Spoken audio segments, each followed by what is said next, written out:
4 million tons of matter into energy every second. This energy is the source of the sun's light and heat. Isn't that incredible? Last year when we had a school mass on Thursday with our students from StJude, the scripture was about the promise that was given to Abraham, in which the Lord said, your descendants will number more than the stars in the heaven. And so the question that I posed to them that day was, how many stars are in the universe? But before they could answer that, we had to figure out how many galaxies are in the universe. Did you know that there are over 200 billion galaxies in our universe? It's incredible. So as we celebrate this feast of Epiphany, there are 3 things that the Magi teach us. The first is that they noticed, that they saw this one spectacular star. And the question for us is, what do we see? What do we notice? Do you remember last week when we celebrated the Feast of the Holy Family?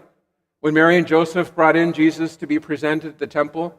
I said that Simeon and Anna taught us something. The first is that Simeon was able to recognize who he was, the promise, and then that Anna was able to rejoice in the presence of that encounter. Something is very similar today, that the Magi, they saw it, that they noticed.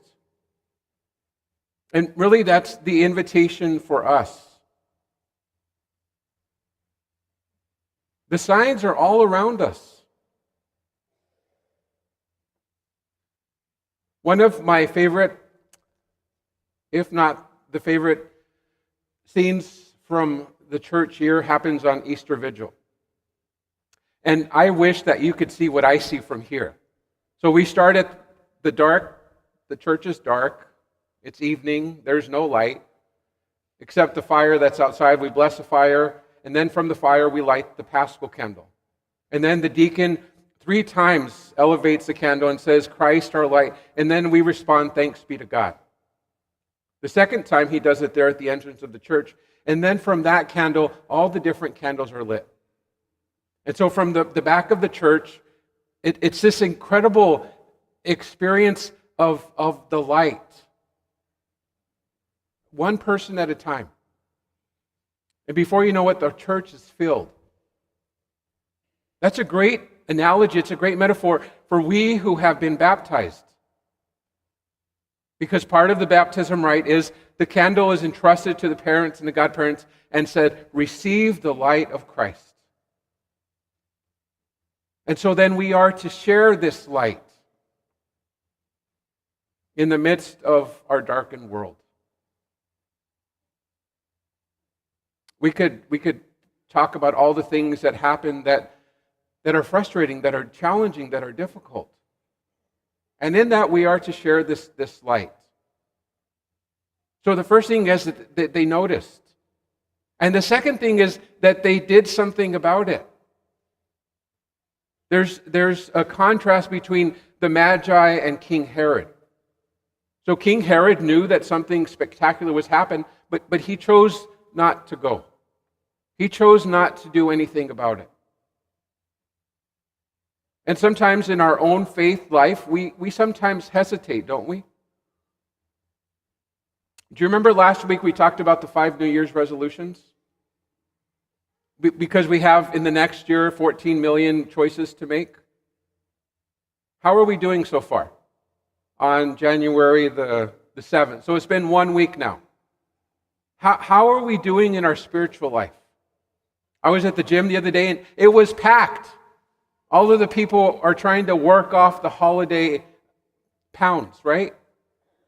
And that's good because it takes care of our physical body, but what about our spiritual self? How are we doing in terms of our gratitude? How are we checking in? Maybe there is a hesitation, but we bring that to God. And we say, Lord, help me to overcome that so that I can lead to the third thing, which is worship and adoration. Isn't that why we're here? Because we know that when we look at the stars, we recognize that we're so small. But yet God has loved us so much that God has infused us with the life and the light. So, dear friends, as we continue this new year, how can we make a difference in the world? And we think of people who make extraordinary difference, like Mother Teresa, or someone in we think, gosh, I can't be like her. I can't be like them.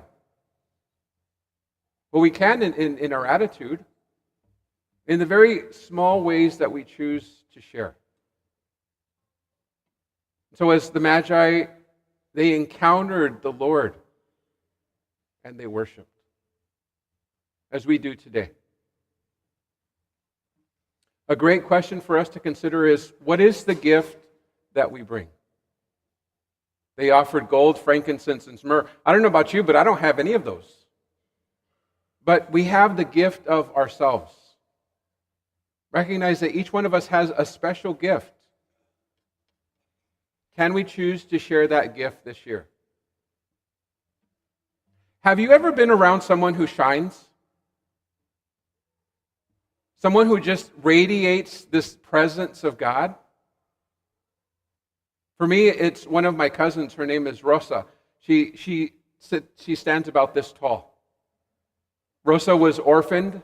Her mom died. She gave her birth. She didn't know her dad. She was my grandmother's niece. And some might say she had a very difficult life, and in some ways she did. But in that darkness of that, she found the joy of the Lord. I remember she used to sing and she used to dance and she used to make us enjoy her presence. Perhaps there's a Rosa in your own life. And we say, I want to be like that person. I want to shine like that person. And that really is the good news. That's the invitation. That as we encounter the light and the life and the love